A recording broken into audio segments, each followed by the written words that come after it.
আসসালামু আলাইকুম সুপ্রিয়, this is Jamil Islam Chami from learning পিওভিড ইউটিউব চ্যানেল। আশা করি আপনারা সকলে ভালো আছেন। আজকে আমরা ক্লাস 9 এর বাংলা আলোচনা করব নমুনা 5 থেকে, কারণ আমরা নমুনা 4 পর্যন্ত বিস্তারিত এবং বেসিক সহকারে পড়েছি। যারা বিভিন্ন সোশ্যাল মাধ্যমে যুক্ত নেই, আমাদের সাথে যুক্ত হয়ে নিতে পারেন। আমাদের ফেসবুক গ্রুপের লিঙ্ক আর ডিসক্রিপশন বক্সে দেওয়া রয়েছে। আমার ফেসবুক পেজও রয়েছে, আপনারা পাবেন, প্লাস ইনস্টাও আপনারা পাবেন। সো ওইখানে গেলে আপনারা পেয়ে যাবেন। ওকে, গ্রুপে যুক্ত হন। ওকে, সো আমরা আজকে এখানে দেখব কি বলা হয়েছে। আগুনের পরশমণি লিখেছেন হুমায়ুন আহমেদ। এখানের কি করতে হবে, চলেন আমরা দেখি কি করতে হবে। যোগাযোগের একটি বিশেষ ধরনের মাধ্যম হলো সাহিত্য। সাহিত্যের মধ্য দিয়ে লেখকের সঙ্গে পাঠকের যোগাযোগ ঘটে। ওকে, সো এটা লিখিত মাধ্যম, কারণ সাহিত্য লিখতে হবে। এটি একটি লিখিত মাধ্যম। ওকে, সো এই পরশমণি যে গল্পটা, সেটা মানে সাহিত্যটা হুমায়ুন আহমেদের কোন জায়গা থেকে নেওয়া হয়েছে, হুমায়ুন আহমেদ সম্পর্কে কিছু কথা বলা হয়েছে, সেগুলো আমরা একটু পড়বো এখানে। ওকে, দেন আমরা চলে আসবো উনি কী বলছে। চলেন আমরা দেখি কি বলা হচ্ছে। ঘড়িতে 5:30 বাজে। কারফিউ শুরু হতে এখনও আধ ঘন্টা বাকি। কারফিউ মানে বাইরে বের হওয়া যাবে না। ওকে, অনেকটা হচ্ছে 144 ধারার মতো, যে আপনি বাইরে বের হতে পারবেন না, হইলেই আপনাকে প্রশাসন আপনাকে ধরে নিয়ে যেতে পারে বা আপনার শাস্তি হতে পারে। কিন্তু এর মধ্যেই চারিদিক জনশূন্য, মানে এখনও আধা ঘন্টা বাকি, বাট এর মধ্যে জনশূন্য। লোকজন যার যার বাড়ি ফিরে গেছে। বাকি রাতটায় কেউ আর ঘর থেকে বের হবে না, মানে বেরোবে না। ইদ্রিস মিয়া তার দোকান বন্ধ করার জন্য উঠে দাঁড়ালো। রোজ শেষ মুহূর্তে কিছু বিক্রি বাটা হয়, মানে কিছু বিক্রি হয়। আজ হচ্ছে না, কেন হচ্ছে না কে জানে। অন্ধকার দেখে সবাই ভাবছে বোধহয় কারফিউর সময় হয়েছে। সময় না হলেও কিছু যায় আসে না, আজকাল সবাই অন্ধকারকে ভয় পায়। ইদ্রিস মিয়া দোকানের তালা লাগাবার সময় লক্ষ্য করলো গলির ভেতরে লম্বা একটি ছেলে ঢুকছে। তার হাতে কয়েকটি পত্রিকা। হাঁটার ভঙ্গি দেখে মনে হচ্ছে বাসার নম্বর পড়তে পড়তে আসছে। ইদ্রিস মিয়ার দোকানের সামনে এসে সে থমকে দাঁড়ালো। ইদ্রিস মিয়া বলল, আপনি কি মতিন সাহেবের বাড়ি খুঁজেন? ছেলেটি তাকালো বিস্মিত হয়ে, কিছু বলল না। ইদ্রিস বাড়ি দেখিয়ে দিল। নিচু গলায় বলল, লোহার গেট আছে, গেটের কাছে একটি নারকল গাছ। তাড়াতাড়ি যান, 6টার সময় কারফিউ। ইদ্রিস মিয়া হন হন করে হাঁটতে লাগলো। একবারও পেছনে ফিরে তাকালো না। ছেলেটি তাকিয়ে রইল ইদ্রিস মিয়ার দিকে। লোকটি ছোটোখাটো, প্রায় দৌড়াচ্ছে। সে নিশ্চয়ই অনেকখানি দূরে থাকে। 6টার আগে তাকে পৌঁছাতে হবে, তাই না? তা নাহলে তো কারফিউ ধরে নিয়ে যাবে। ছেলেটি এগিয়ে গেল, লোহার গেটের বাড়িটির সামনে দাঁড়ালো। নারকেল গাছ দুটি ঝুঁকে আছে রাস্তার দিকে। প্রচুর নারকেল হয়েছে, ফলের ভারেই যেন গাছ হেলে আছে।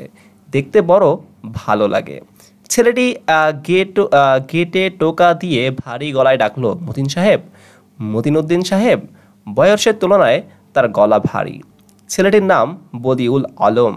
3 মাস পর সে এই প্রথম ঢুকেছে ঢাকা শহরে। ওকে, সো জুলাই মাসের 6 তারিখ বুধবার 1971 সন। একটি ভয়াবহ বৎসর।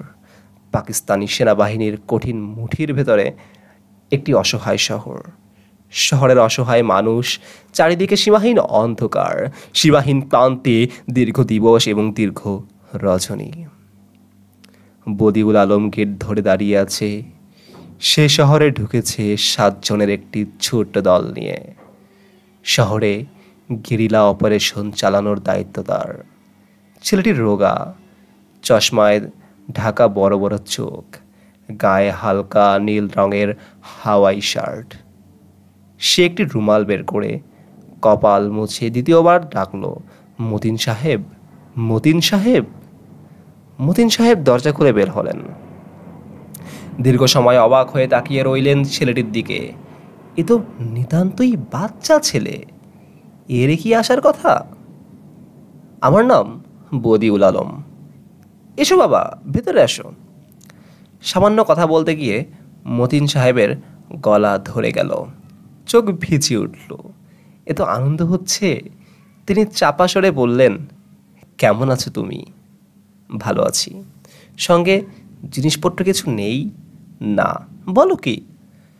সুরমা দরজার পাশে এসে দাঁড়িয়েছেন, পর্দা সরিয়ে তাকিয়ে আছেন। মতিন সাহেব বললেন, এসো ভেতরে বসো। দাঁড়িয়ে আছো কেন? গেটটা বন্ধ, গেট খুলুন। ও আচ্ছা আচ্ছা। মতিন সাহেব সংকুচিত হয়ে পড়লেন। 5:30টার দিকে গেটে তালা দিয়ে দেওয়া হয়। চাবি থাকে সুরমার কাছে। সুরমা আঁচল থেকে চাবি বের করলেন। গেটে তালা দিয়ে রাখি। আগে দিতাম না, এখন দেই। অবশ্যই চুরি ডাকাতির ভয় না, চুরি ডাকাতি কমে গেছে। চোর ডাকাতরা এখন কীভাবে বেঁচে আছে কে জানে, বোধহয় কষ্টে আছে। বদিউল আলম বসবার ঘরে ঢুকলো। মতিন সাহেবের মনে হলো এই ছেলেটির কোনো দিকেই কোনো উৎসাহ নেই। সোফেতে বসে আছে কিন্তু কোনো কিছু দেখছে না। বসার ভঙ্গির মধ্যেই গা ছেড়ে দেওয়া ভাব আছে। মতিন সাহেব নিজের মনে কথা বলে যেতে লাগলেন। এনিওয়ে, কত বড় গল্পটা একটু দেখব। আ আ আ আ অনেক বড়, সো আমি আর পড়তেছি না। ওকে, সো এখান থেকে যে কাজটা করতে হবে, গল্পটা পড়তে হবে। লিখিত যোগাযোগ মাধ্যম। দেন হচ্ছে আমরা শব্দের অর্থগুলো পড়ব। যেমন কারফিউ, বাড়ির বাইরে বের না হওয়ার সরকারি নির্দেশ, বের হলে ধরে নিয়ে যেতে পারে। ক্যাম্প খাট, কাঠ ও মোটা কাপড়ে তৈরি খাট। ওকে, তাকে বলা হয় ক্যাম্প খাট। আগে পাওয়া যেত, এখন তো সব লোহার হয়ে গেছে এবং স্টিলের হয়ে গেছে। গেরিলা অপারেশন, নিজেকে গোপন করে শত্রুকে ঘায়েল করার যুদ্ধ। সো সো জানতে হবে এটা। হ্যাঁ, গেরিলা অপারেশন মানে কি বোঝায়?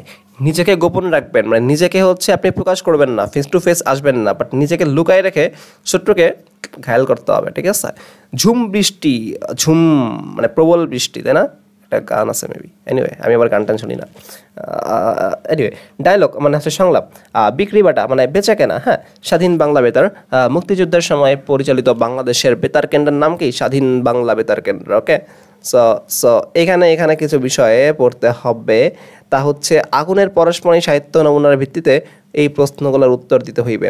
কোন মাধ্যমে যোগাযোগ করা হয়েছে? লিখিত মাধ্যম। এই মাধ্যমের সঙ্গে যোগাযোগের অন্যান্য মাধ্যমের তফাৎ কি? মানে হচ্ছে লিখিত মাধ্যমের সাথে অন্যান্য মাধ্যমের তফাৎ কি? সাপোজ প্রত্যেক মাধ্যমে কি হয়? প্রত্যেক মাধ্যমে হচ্ছে ফেস টু ফেস যোগাযোগ করতে হয়, বাট যে অনেক দূরে আছে, আপনি কি ফেস টু ফেস মানে প্রত্যক্ষ মাধ্যম ইউজ করে কথা বলতে পারবেন? ভাই পারবেন না। ঠিক আছে, তো তো কী করতে হবে? আপনাকে লিখিত মাধ্যমে আসতে হবে।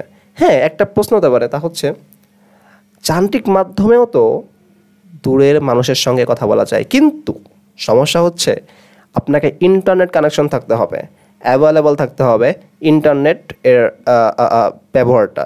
সো সাপোজ আপনার কাছে ইন্টারনেট নাই, সো আপনি তখন কেমনে কী করবেন? আপনি তখন নিঃস্ব, তাই না? ইয়েস, জনবিচ্ছিন্ন। তো এই ক্ষেত্রে সবচেয়ে ভালো উপায় হচ্ছে কি? লিখিত মাধ্যমে যোগাযোগ করা। ওকে, সো এইটা হচ্ছে একটা তফাৎ। দ্যাট মিনস অন্যান্য মাধ্যম ইউজ করলে যে ঝামেলাগুলো হইতো, লিখিত মাধ্যমে আমরা সেই ঝামেলাগুলো না করে আমরা খুব সহজে পাঠককে আমার মনের ভাব, দ্যাট মিনস যে লেখকের মনের ভাব সম্পূর্ণভাবে ভালোভাবে প্রকাশ করতে পারতেছি। ভালো না? এটা তফাৎ না? অবশ্যই তফাৎ। ওকে, আপনি এভাবে লিখলেও লিখতে পারেন, কোনো সমস্যা নেই। এই যোগাযোগে কি কি উপকরণ ব্যবহৃত হয়েছে? উপকরণ মানে কি? কাগজ কলম ব্যবহার করা হয়েছে, তাই না? এবং কিছু দৃশ্য, মানে কিছু ইমাজিনেশন ইউজ করা হয়, যেমন ইদ্রিস মিয়া, বদিউল আলম, এগুলো দৃশ্য ইউজ করা হয়েছে। ওকে, এটা উপকরণের মাধ্যমে আসবে না, আসবে হচ্ছে কাগজ কলমটাই মেইন আসবে। ঠিক আছে। ওকে, বই, হ্যাঁ, সাহিত্য, আলটিমেট সাহিত্য। ওকে ওকে দেন হচ্ছে একজন লেখক লেখার সময় কী কী উপকরণ ব্যবহার করেন এবং একজন প্রকাশক প্রকাশের সময় কী কী উপকরণ ব্যবহার করে থাকেন? এটা খুবই সিম্পল। যেমন দেখেন, লেখক লেখার সময় কী উপকরণ ব্যবহার করবেন? কলম, খাতা, তাই না? ইয়েস, পেন্সিল ইউজ করা যেতে পারে, স্কেল লাগতে পারে। হ্যাঁ, যেগুলো লাগে আপনি জানেন কি লাগে ভাই এটা। হ্যাঁ, ওকে দেন হচ্ছে প্রকাশক মানে কি? যে প্রকাশ করবে, তার অনেক কিছু লাগবে। তার এগুলো ছাপাইতে হবে, প্রিন্টার লাগতে পারে, টাইপিং করা লাগতে পারে, তাই না? টাইপিং করা লাগতে পারে। হ্যাঁ, তো তো তো তো আরও কী লাগতে পারে? Printer, typing. হ্যাঁ, তখন হচ্ছে কিছু মাধ্যম লাগতে পারে। প্রকাশকের যে লাগবে, বই লাগবে, ডিজাইন লাগবে, ঠিক আছে, রং লাগতে পারে, এইগুলো অনেক কিছু লাগতে পারে। আপনি জানেন কি লাগতে পারে? প্রকাশক মানে কি? প্রকাশ করবে যে জাস্ট একজন লিখবে, জাস্ট লিখছে, ঠিক আছে। একজন হচ্ছে কী করছে? জাস্ট লিখেছে। তো এখন তাকে প্রকাশ করতে হবে, মানে কি? বইটা ঠিকভাবে সাজাইতে হবে, নাম দিতে হবে উপরে, রং করতে হবে, টাইপ করতে হবে, কী লাগতে পারে তাইলে চিন্তা করেন। উদ্দেশ্য কি? খুব সহজে লেখকের মনের ভাব পাঠককে বোঝানো, তাই না? ইয়েস। উপরের সাহিত্য নমুনায় লেখক কী ধরনের অভিজ্ঞতা পাঠকের মধ্যে সঞ্চারিত করেছেন? এটা হচ্ছে যুদ্ধের একটা অভিজ্ঞতা, তাই না? যুদ্ধের অভিজ্ঞতা এবং সেখানে কারফিউ রয়েছে। পুরোটা পড়লে আপনি ভালো করে বুঝতে পারবেন। মূলত যুদ্ধের অভিজ্ঞতা। ওকে, এই যোগাযোগে আর কোন কোন মাধ্যম ও উপকরণ ব্যবহার করা যেত? চলেন দেখি, লিখিত মাধ্যমে যাই, কী কী রয়েছে দেখি আমরা। হ্যাঁ, লিখিত মাধ্যম তুমি কোথায়? ইয়েস, পাইছি। কাগজ, কলম, পেন্সিল ইউজ করা হয়েছে। পত্রিকা যেত, পত্রিকার মাধ্যমে এটা ছাপানো যেত, তাহলে যারা পত্রিকা পড়ে তারাও পেয়ে যেত, তাই না? অনেকে তো বই লাইব্রেরি পাবে না, তো সেক্ষেত্রে পত্রিকা ভালো একটা বিষয় হতে পারতো, তাই না? ইয়েস। তারপরে ছবি হতে পারতো, আর অনেকগুলো ছবি দেওয়া যেত, প্রত্যেকটা দৃশ্যে ছবি দিতে পারতো, কী কী হচ্ছে ছবির মাধ্যমে দিলে আরও বেশি আকর্ষণ হইতো, তাই না? ছবি কিন্তু একটা দেওয়া হয়েছে মাত্র, আরও কিছু ছবি এখানে হতে পারতো। তারপর হচ্ছে দেয়াল পত্রিকা, এই দুটো দিলে এনাফ আই থিঙ্ক। ওকে, তারপরে কি বলা হচ্ছে দেখি।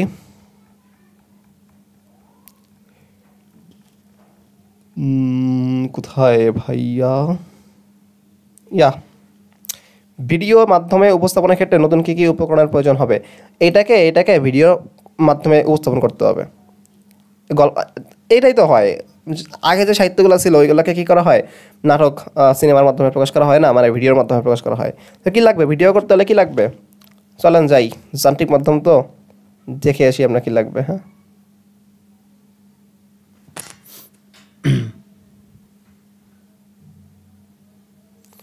যান্ত্রিক মাধ্যমে কী কী লাগবে? এই যে পাইছি, দেখেন তো কী লাগবে। কম্পিউটার লাগবে অবশ্যই। তারপরে কি লাগবে? হেডফোন, এই মাইক্রোফোন লাগবে, কথা তো রেকর্ড করতে হবে, মাইক্রোফোন লাগবে। ক্যামেরা লাগবে, রেকর্ডার লাগবে, অডিও রেকর্ডার লাগবে আর কি, ঠিক আছে? খুব ভালো। টেলিভিশন লাগবে, প্রকাশ করতে হবে কোথায়? টেলিভিশনে, তাই না? সো এরকমভাবে আপনার কী কী লাগবে আরও সেগুলো আপনি এখানে লিখবেন। ওকে, এই আর কি। হ্যাঁ, সো এই হচ্ছে আমাদের এই গল্পের যে প্রশ্নগুলো ছিল, আমরা প্রশ্নগুলো সলভ করলাম। হ্যাঁ, ওকে ওকে। দেন আমরা নেক্সটে হচ্ছে এই জায়গা থেকে পড়া শুরু করবো, বাস্তব ক্ষেত্রে বিভিন্ন মাধ্যমে যোগাযোগ করা, এখান থেকে পড়া শুরু করবো। সো আপনারা সেগুলো দেখবেন। আপনারা ভিডিওগুলো দেখবেন ভালো করে। আমাদের প্রায় এক অধ্যায় শেষ, আমরা 2 অধ্যায়ে চলে যাবো খুব দ্রুত। এখানে গ্রামার রয়েছে, খুবই ইম্পর্টেন্ট। সো যারা আমাদের ফেসবুক গ্রুপে যুক্ত নাই, যুক্ত হয়ে নেবেন। আমার সাথে যুক্ত হতে চাইলে ইনস্টাগ্রাম বা ফেসবুক পেজ, সেখানে যুক্ত হতে পারেন। লিঙ্কগুলো সব দেওয়া আছে আর ডিসক্রিপশন বক্সে। ওকে, ধন্যবাদ। প্রতিটা ভিডিও দেওয়া আছে, দেখে নিন। আসসালামু আলাইকুম।